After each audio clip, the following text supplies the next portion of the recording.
केशवनगर राज्य में राजा आदित्य का शांतिपूर्व और गौरवशाली शासन था। पिछले कुछ दिनों से पूरा महल फूलों से सजाया जा रहा था। आदित्य फूलों से सजे महल को देख रहा था कि तभी उसकी एकलौती सुंदर बहन रूप सुंदरी वहां आ पहुंची।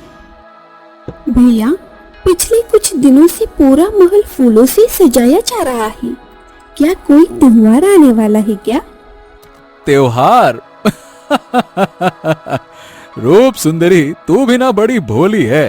अरे 20 वर्ष की हो गई है और तुझे अपना जन्मदिन तक याद नहीं है, हैं? तेरा जन्मदिन नजदीक है, इसी खुशी में पूरा महल सजाया जा रहा है। रूप सुंदरी यह सुनकर मुस्कुराने लगी। तभी वहां उसकी माँ रुक्मिणी आ गई।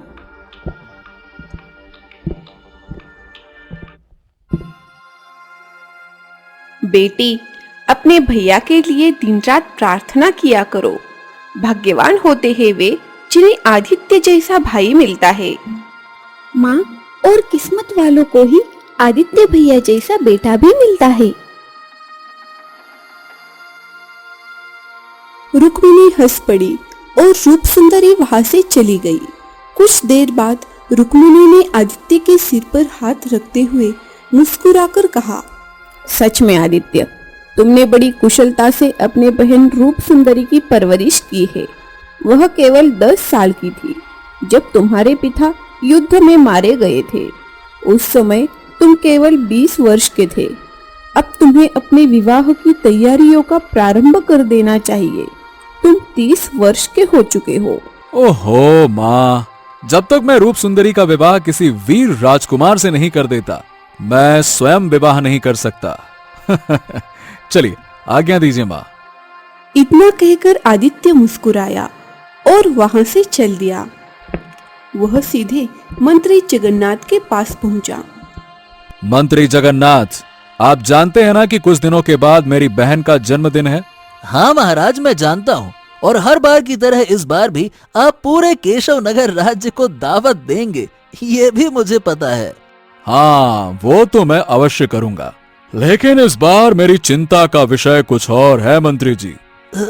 कैसी चिंता महाराज? मैं कुछ समझा नहीं। हाँ मंत्री जगन्नाथ, इस बार हमारी समझ में नहीं आ रहा कि हम रूप सुंदरी को ऐसा कौन सा तोहफा दें जो उसके होठों पर सच्ची मुस्कान ला दे, उसे प्रसन्न कर दे, खुश कर दे। मंत्री जगन्नाथ गहरी सोच में डूब गए और कुछ देर सोच विचार करके फिर बोले, महाराज, यदि कोई ऐसी अनुपम भेंट दी जाए जो केवल सुंदरता का वर्णन ना करे बल्कि उसे अमर कर दे, तो शायद राजकुमारी प्रसन्न हो जाए। इतना कहते ही वहां एक सैनिक आ गया और आदित्य को सूचना दी। महाराज की जय हो। महाराज, महल के अंदर एक सुंदर युवक खड़ा है जो स्वयं को चित्रकार बताता है। वो आपसे मिलना चाहता है। सैनिक की बात सुनकर आदित्य के चेहरे पर प्रसन्नता आ गई। मंत्री जगन्नाथ, लगता है आपकी पहली समस्या हल हो गई है। एक ऐसी अनुपम भेंट जो केवल सुंदरता का वर्णन ना करे बल्कि उसे अमर कर दे। एक चित्रकार ही मेरी बहन का सुंदर चित्र बनाकर उसकी छवि को सदैव के लिए अमर कर सकता है। मनुष्य तो बाद में बूढ़ा हो ही जाता है। खैर, सैनिक, जाओ उस चित्रकार को अंदर लेकर आओ, जाओ।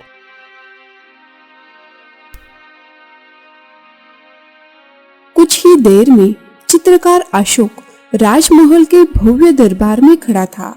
राजा आदित्य उसे गौर से देख रहा था। कौन हो तुम और कहां से आए हो? महाराज, मेरा कोई निश्चित ठिकाना नहीं है। मैं नगर नगर राज्य राज्य घूमता हूँ, राजाओं और रानियों के चित्र बनाता हूँ और उनकी मुस्कान देखता हूँ। तुम तो बड़े चित्रकार मालूम होते हो। सुनो, कुछ ही दिनों में मेरी बहन चंद्रलेखा का जन्मदिन है। मैं उसे कोई अद्भुत भेंट देना चाहता हूँ। महाराज, यदि आप चाहें तो आपकी बहन को यहाँ बुला सकते हैं। मैं आपके सामने ही ऐसा सुंदर चित्र बनाऊंगा कि आप प्रसन्न हुए बिना रह नहीं सकेंगे। महाराज, आदित्य ने सेवक को संकेत किया। कुछ ही क्षणों में चंद्रलेखा दरबार में आ पहुंची। वह आदित्य की ओर प्रेम से देख रही थी। चंद्रलेखा, हम तुम्हारा चित्र बनवाना चाहते हैं। जन्मदिन पर हम तुम्हें ये चित्र भेंट करेंगे। चंद्रलेखा मुस्कुराते हुए एक ओर जाकर खड़ी हो गई। तो चित्रकार, अरे हम तो आपका नाम पूछना ही भूल गए। आपका नाम क्या है? महाराज, मेरा नाम अशोक है। अशोक ने रंग पकड़ा और कूची निकाली और चंद्रलेखा के सौंदर्य को अपने चित्रपट पर उतारने लगा। दरबार में अद्भुत शांति फैल गई। कुछ ही देर में चित्रकार अशोक ने चंद्रलेखा का एक अद्भुत और सुंदर चित्र तैयार कर दिया।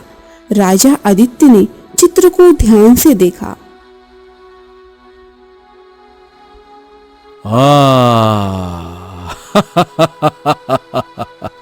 अद्भुत, शानदार, जबरदस्त। वाकई में चित्रकार, तुमने ऐसा चित्र बनाया जिसकी कोई मिसाल नहीं। बताओ, तुम्हें क्या इनाम में चाहिए? महाराज, चंद्रलेखा आपकी बहन है। आप उन्हें जन्मदिन पर यह भेंट देना चाहते हैं तो बस समझ लीजिए कि यह चित्र मेरी ओर से राजकुमारी के जन्मदिन पर भेंट है। एक ऐसी भेंट जिसे आप और राजकुमारी हमेशा याद रखेंगे महाराज। चलिए महाराज, प्रणाम। अशोक मुस्कुराया और वहां से निकल गया। अशोक को खाली हाथ जाते देख आदित्य ने मुस्कुराते हुए मंत्री जगन्नाथ से कहा,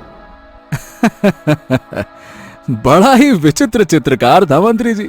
इतना सुंदर चित्र बनाया और कुछ इनाम लिए बिना ही चला गया। अरे मैं चाहता तो इसे मुंह मांगी मुद्राएं दे सकता था, परंतु इस रहस्यमयी चित्रकार ने तो हमसे एक भी मुद्रा ही नहीं ली। वाह। चंद्रलेखा वह चित्र लेकर अपने कक्ष में चली गई। समय धीरे धीरे बीतने लगा। कुछ दिनों बाद चंद्रलेखा का जन्मदिन आ पहुंचा। चंद्रलेखा अपने कक्ष में अपने ही सुंदर चित्र को निहार रही थी। तभी उसका भाई आदित्य वहां आ गया। जब से वो चित्रकार तुम्हारा चित्र बनाकर गया है चंद्रलेखा, तुम तो अपने कक्ष से बाहर ही नहीं निकलती। देखो, आज तुम्हारा जन्मदिन है, सारे राज्य में खुशियों का माहौल है। अब तो तुम्हें अपने कक्ष से बाहर निकलकर राज्य में घूमना चाहिए। भैया, जब से यह चित्र बना है न जाने क्यों मुझे इसमें बड़ा ही विचित्र आकर्षण महसूस होता है।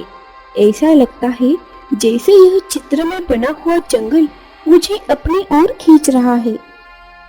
चंद्रलेखा ने इतना कहा ही था कि अचानक रंग बिरंगी किरणों से घिरी वह गायब हो गई और चित्र के भीतर समा गई। यह देखकर आदित्य पूरी तरह से घबरा गया। इत्तेफाक से दरवाजे पर चंद्रलेखा की माँ रुक्मिणी खड़ी थी। वह रोते हुए आदित्य से बोली, आदित्य, आदित्य क्या हुआ? चंद्रलेखा चित्र के भीतर कैसे समा गई? आदित्य। आदित्य की आंखों में क्रोध झलकने लगा। लगता है वो चित्रकार कोई जादूगर था जो बुरे मकसद से हमारे महल में आया और हम उसे पहचान नहीं पाए। इतना कहकर आदित्य तुरंत मंत्री जगन्नाथ के पास गया और पूरी घटना बताते हुए बोला, मंत्री जी, उस चित्रकार को ढूंढकर हमारे सामने लाया जाए। जी महाराज, परंतु उसको गए हुए समय हो चुका है। अब तो उसका राज्य में मिलना बहुत ही मुश्किल कार्य है महाराज। आदित्य गहरी सोच में डूब गया। तो क्या मेरी बहन उस चित्र से कभी बाहर ही नहीं निकल पाएगी क्या? हमारी तो समझ में नहीं आ रहा कि ये किस प्रकार का जादू है। तभी वहां राजगुरु आ पहुंचे। आदित्य, हमें सब कुछ पता लग गया है। जो चित्रकार चंद्रलेखा का चित्र बनाकर गया था, आज चंद्रलेखा उसी चित्र के भीतर समा गई। रानी रुक्मिणी ने हमें सब कुछ बता दिया। परंतु सुनो, तुम्हें जंगल के समीप रहने वाले साधु के पास जाना चाहिए। वो अपनी कुटिया से कभी बाहर नहीं निकलते। वही तुम्हारी सहायता कर सकते हैं। आदित्य बगतते हुए अपनी बहन का चित्र लेकर घोड़े पर सवार हुआ और साधु की कुटिया की ओर रवाना हो गया। कुछ देर में और साधु महाराज की कुटिया के भीतर पहुंच चुका था। साधु आदित्य को देखकर मुस्कुराते हुए बोले, आज स्वयं महाराज हमारी कुटिया में कैसे आ गए? आदित्य साधु महाराज को सारी घटना विस्तार में बताने लगा। साधु का चेहरा गंभीर हो गया और वह चित्र को बड़े गौर से देखने लगे। कुछ देर बाद वे रहस्यमय अंदाज में आदित्य की ओर देखते हुए बोले, इस चित्र में जो स्याही प्रयुक्त हुई है वो कोई साधारण स्याही नहीं है। अरे ऐसी स्याही तो घने जंगल के उन वृक्षों पर मिलती है जहां डायने वास करती हैं। कोई भी साधारण व्यक्ति उन वृक्षों से पत्ते तोड़ने तक की साहस नहीं कर सकता। ऐसा कार्य या तो कोई महान जादूगर कर सकता है या फिर कोई डायन। हाँ, डायन? साधु महाराज, कृपया करके मेरी सहायता कीजिए। मेरी मनोदशा अत्यंत बिगड़ी हुई है। मेरी बहन के बिना मेरा जीवन तो शून्य हो जाएगा। मैं क्या करूंगा? कुछ तो सहायता कीजिए, कोई रास्ता दिखाइए।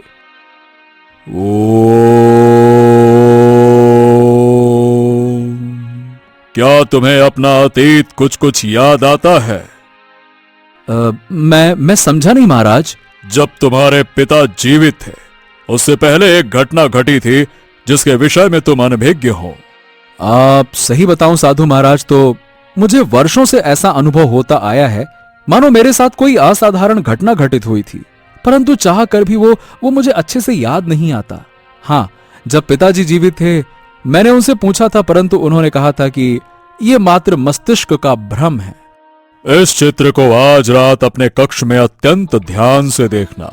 अपने मन से प्रश्न करना। जो स्मृतियां तुम्हें याद नहीं आ रही वो स्वयं सामने आ जाएंगी। जाओ। और हां, इसे संभाल कर रखना। समय स्वयं तुम्हें इसका उपयोग करना सिखाएगा।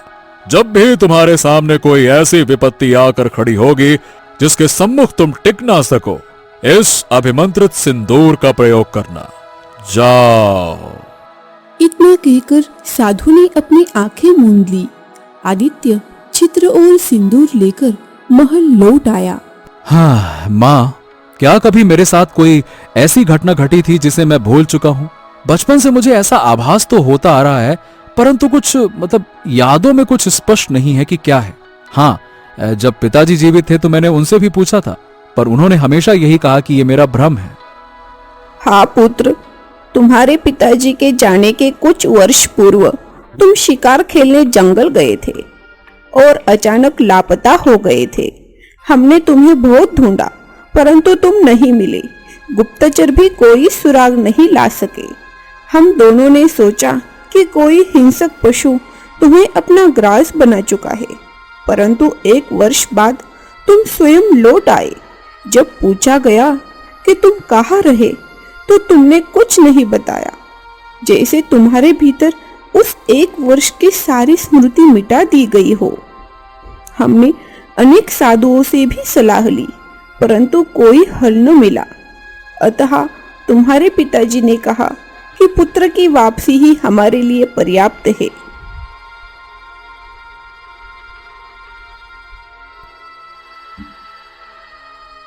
आदित्य माँ की बात सुनकर गहरी सोच में डूब गया। वह चुपचाप अपने कक्ष में चला गया और चित्र को ध्यान से देखने लगा। रात गहरते ही आदित्य ने चित्र को गहन दृष्टि से देखा। चित्र में बने जंगल को देखते ही उसके तेजस्वी मस्तिष्क में एक झलक सी उभरी। हाँ, मुझे याद आ रहा है। हाँ, ये जंगल, ये तो वही है। ये कनिष्क जंगल है। हाँ। साधु महाराज की रहस्यमय बातें अब आदित्य की समझ में आने लगी। हाँ, अब मुझे कुछ न कुछ तो करना ही होगा। मैं अपनी बहन को बचाए बिना तो बिल्कुल नहीं लौटूंगा। इतना बोलकर आदित्य ने रात के समय अपना घोड़ा तैयार किया, चित्र को अपने साथ रखा और कनिष्क जंगल की ओर दौड़ पड़ा। आधी रात का समय हो चुका था। आदित्य एक घने जंगल में खड़ा इधर उधर देख रहा था। उसकी आंखों में बेचैनी थी। न जाने क्यों मुझे ऐसा लग रहा है जैसे मेरे कदम यहां पहले भी पड़ चुके हैं। तभी आदित्य की नजर जंगल के बीच बने एक सुंदर और विचित्र महल पर पड़ी, जिसकी छत से धुआं उड़ रहा था। चांदनी रात में वह महल किसी स्वप्न जैसा प्रतीत हो रहा था।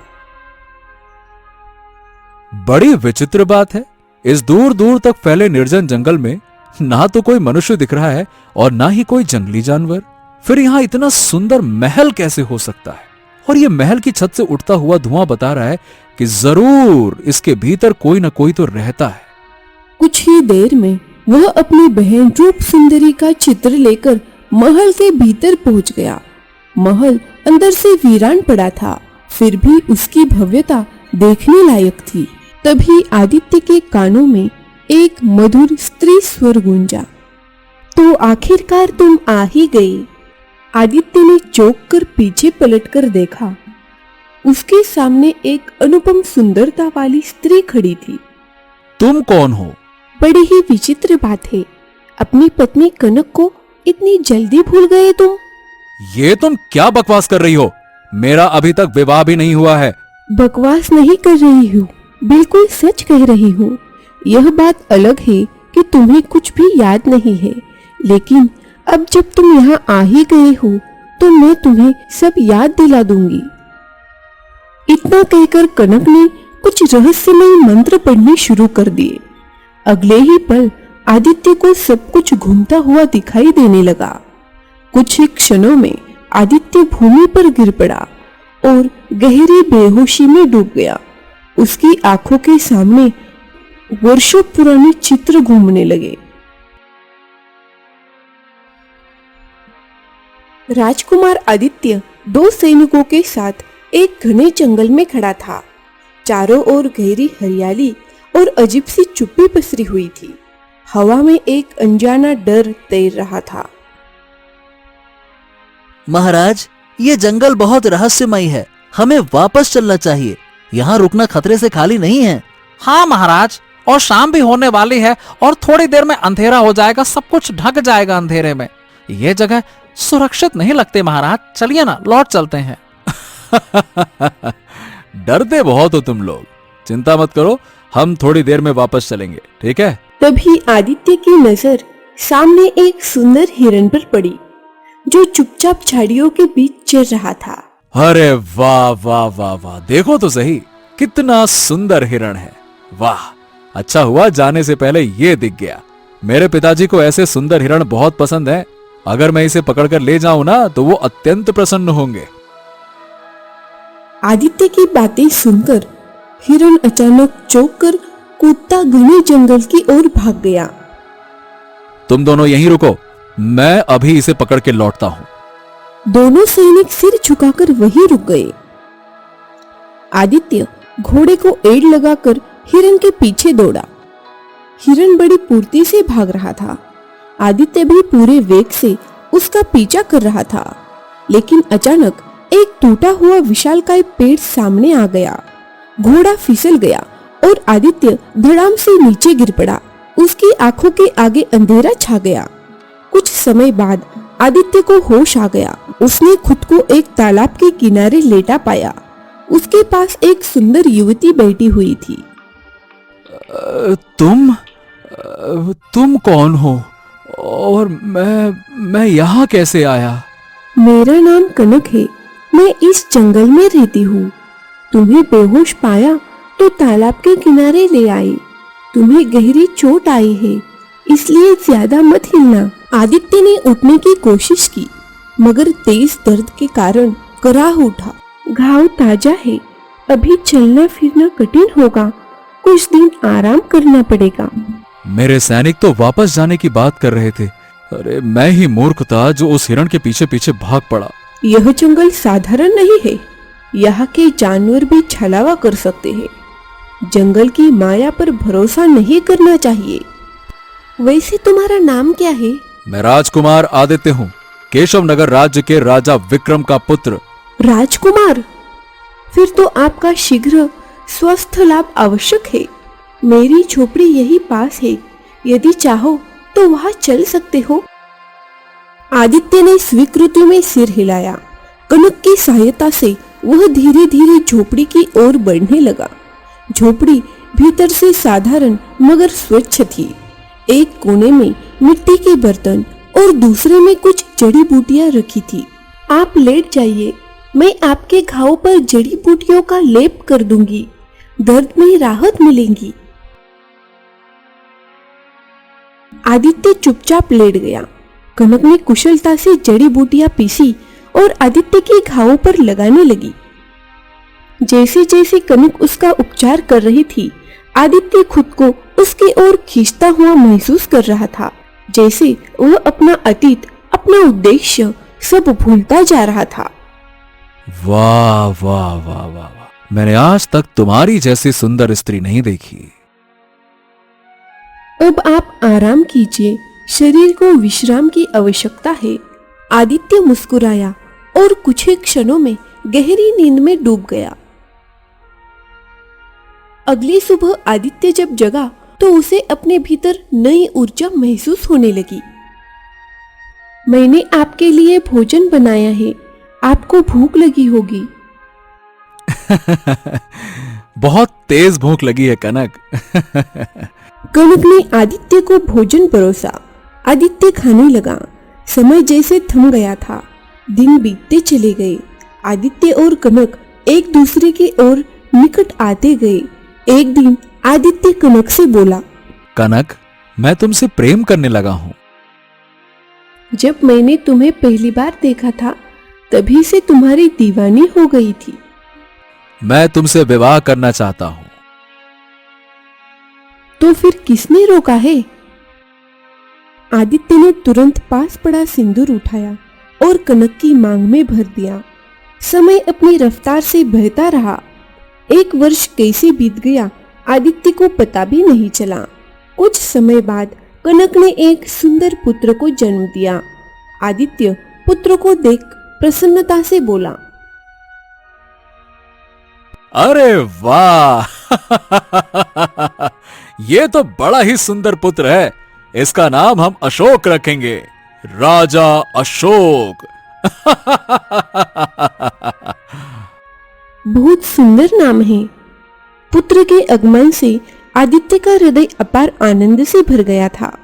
एक दिन आदित्य झोपड़ी से बाहर निकला। वह सोचने लगा कि उसे अब कुछ बदलाव चाहिए। हाँ, आज पुत्र जन्म की खुशी में थोड़ा जंगल की सैर कर लेता हूँ। आदित्य चलते चलते काफी दूर निकल गया। वो हरियाली और प्राकृतिक सुंदरता में खोया हुआ था। तभी उसके कानों में पीछे से एक गंभीर आवाज टकराई। कौन हो तुम? आदित्य ने मुड़कर देखा तो एक साधु पंडित उसके सामने खड़ा था। तुम्हारे चेहरे पर तो काले जादू के निशान दिख रहे हैं। ऐसा लगता है जैसे तुम्हारे ऊपर कोई भयानक माया की गई हो। बकवास मत कीजिए, ये बताइए कि आप कौन हैं? मैं बकवास नहीं कर रहा। इस जंगल में कोई साधारण मनुष्य जीवित नहीं बचते। तुम यहाँ क्या कर रहे हो? मैं अपनी पत्नी कनक के साथ यहीं पास की झोपड़ी में रहता हूँ। मूर्ख लड़के, इस जंगल में तो किस कन्या के साथ में रह रहा है? इतना कहते ही साधु ने आदित्य का माथा पकड़ लिया। अगले ही पल आदित्य को चक्कर आने लगे और धीरे धीरे उसकी स्मृति लौटने लगी। हाँ, मुझे सब कुछ याद आ गया। मैं तो सैनिकों के साथ शिकार करने गया था। एक हिरणी के पीछे गया, फिर कनक मिली। मैंने कनक से विवाह कर लिया और मेरा पुत्र भी हो गया। पर सबसे विचित्र बात यह है कि मुझे अब तक अपने महल, अपने माता पिता और अपने राज्य के बारे में कुछ याद क्यों नहीं आया? क्योंकि मूर्ख, उस डायन ने तेरी याददाश्त को मिटा दिया है। जब तेरा पुत्र 20 वर्ष का हो जाएगा तब वो डायन तुझे और तेरे पुत्र दोनों को ही खा जाएगी। यही उस डायन का तंत्र है। इन डायनों की तंत्र क्रियाओं का रहस्य बड़ा ही विचित्र होता है। अगर विश्वास नहीं होता तो आज रात सोना मत। आधी रात को तुझे सच्चाई स्वयं दिख जाएगी। इतना कहकर साधु ने अपनी आंखें मूंद ली और कुछ मंत्र पुटपुटाने लगे और उसके हाथ में अचानक एक हार प्रकट हो गया। ये ले, पहन ले इसे। यह अदृश्य हार है, ये तेरी रक्षा करेगा। जा।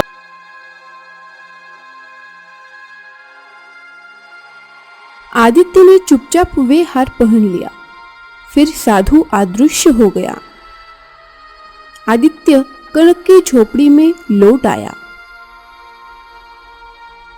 रात के समय आदित्य ने सोने का नाटक किया।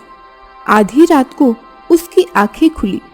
उसने देखा कनक का शरीर एक विचित्र बुढ़िया में बदल चुका था। ओ, तो इसका मतलब कि तू चुड़ैल है। मुझे सब कुछ पता चल गया है। तूने मुझ पर काला जादू किया है ना? चुड़ैल नहीं, मैं तेरी पत्नी हूँ। अब मैं तेरे साथ एक पल भी नहीं रह सकता। जा रहा हूं मैं। तू यहाँ से बचकर नहीं जा सकता।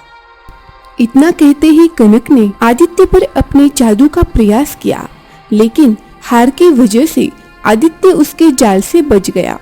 तो इसका मतलब तू किसी साधु से मिला है। उसने तुझे सुरक्षा कवच दिया है।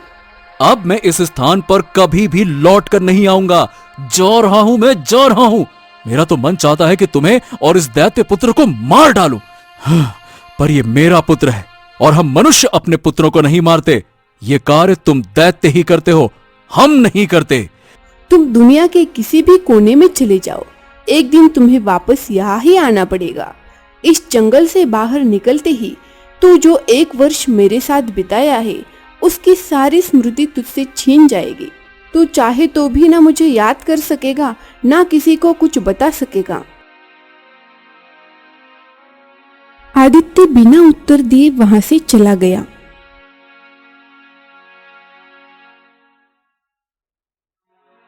आदित्य की आंखें खुल गई। मुझे सब कुछ याद आ गया। उसी समय अशोक वहां पहुंचा और मुस्कुराते हुए बोला, पिताजी, मैं आपका ही पुत्र हूँ। हाँ, ये तो 10 वर्ष पुरानी घटना है। डायनों की संतानें मनुष्य की तरह नहीं बढ़ती, वे बहुत जल्दी बढ़ती है। अब ना मुझे तुमसे कोई मतलब है, ना तुम्हारे पुत्र अशोक से। मेरी बहन चंद्रलेखा को चित्र से मुक्त करो। मूर्ख, मैं अपने पुत्रों को जवान होने का इंतजार कर रही थी। मैंने तेरी बहन को योजनाबद्ध तरीके से चित्र में कैद किया। मैं जानती थी कि तू उसे खोजते खोजते यहाँ अवश्य पहुंच जाएगा। अब मैं और मेरा पुत्र तुझे खा जाएंगे, फिर तेरी बहन की भी बलि चढ़ेगी। आदित्य को साधु द्वारा दिया गया अभिमंत्रित सिंदूर याद आ गया। वह सब समझ गया। आदित्य ने बिना समय गवाए अभिमंत्रित सिंदूर निकाला और कनक पर फेंक दिया। कनक के शरीर में आग लग गई। वह तड़पने लगी। पिताजी, पिताजी, ये आपने क्या किया? इसी वक्त माँ के शरीर में लगी आग को बुझा दीजिए, अभी। बुझा दूंगा, लेकिन पहले चंद्रलेखा को चित्र से आजाद करो, अभी। अशोक मंत्र बड़बड़ाने लगा। रंग बिरंगी किरणों से चित्र फूटने लगी। अगले ही पल चंद्रलेखा चित्र से बाहर निकल आई। भैया! आदित्य ने बचा हुआ सिंदूर भी अशोक पर फेंक दिया। कुछ ही देर में अशोक और कनक जलकर भस्म हो गए। महल ताश के पत्तों की तरह ढह गया और सब कुछ अदृश्य हो गया। अब आदित्य और चंद्रलेखा अकेले जंगल में खड़े थे। भैया, ये सब क्या हो गया? कोई बात नहीं बहन, मैं घर पहुंचकर सब कुछ बताऊंगा। चलो। आदित्य चंद्रलेखा को लेकर महल पहुंच गया। माँ रुक्मिणी उन दोनों को देखकर बहुत खुश हो गई। मुझे खुशी है कि तू भी सही सलामत है और चंद्रलेखा भी। सब कुछ ठीक हो गया था। सभी के चेहरे पर मुस्कान लौट आई थी।